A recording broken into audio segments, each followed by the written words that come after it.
नमस्कार भाइयों, पिछली कड़ी में आपने देखा कि कैसे सूरजमल ने अजय लोहागढ़ का किला बनवाया था। ये वीडियो पेशवा बाजीराव जयपुर नरेश जयसिंह व सूरजमल की पहली मुलाकात पे है कि किस तरह पेशवा ने सूरजमल के सामने ही उसके बाप के दोस्त की बेइज्जती की। मुगल साम्राज्य के पतन के साथ ही मेवाड़, मारवाड़ और आमेर की राजपूत घरानों का भी पतन शुरू हो गया था। राजस्थान एक ऐसा चिड़िया का घर बन गया था जिसमें पिंजरों के दरवाजे खोल दिए गए थे।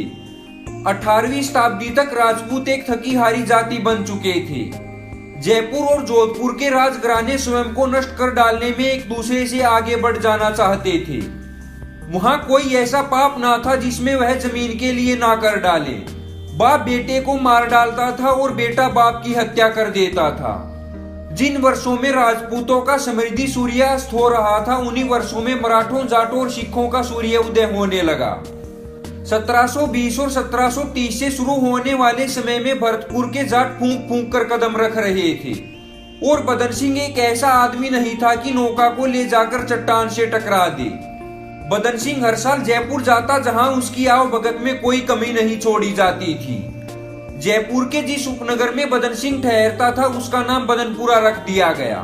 1736 में पेशवा बाजीराव जयपुर आया, तब उनके सम्मान में जयसिंह ने एक विशाल दरबार किया।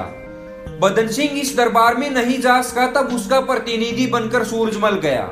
जयसिंह ने इस युवक का एक राजकुमार की तरह स्वागत किया, लेकिन यह दरबार हर तरह सफल रहा हो ऐसा नहीं था, क्योंकि पेशवा के तौर तरीके अच्छे नहीं थे।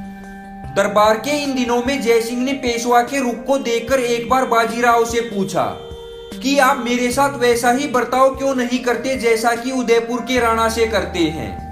बाजीराव का मुंह तोड़ था कि जयपुर के राणा तो पद और प्रतिष्ठा में मेरे अपने राजा शाह महाराज के समकक्ष हैं, जिन्होंने दिल्ली के मुगल बादशाह को कभी भी अपना स्वामी नहीं माना, परंतु आप खाली एक मनसबदार हैं। यह सब कहने के लिए काफी हिम्मत की आवश्यकता थी, क्योंकि बाजीराव दिल्ली दरबार से मालवा प्रांत की सारी मनसबदारी प्राप्त करने के लिए जयसिंह की सहायता लेना चाहता था। बाजीराव इतने पर ही नहीं रुका, उसने घाव पर नमक भी छिड़का। उसने हुक्के का दम भरा और उसका धुआं अपने मेजबान के मुंह पर छोड़ दिया।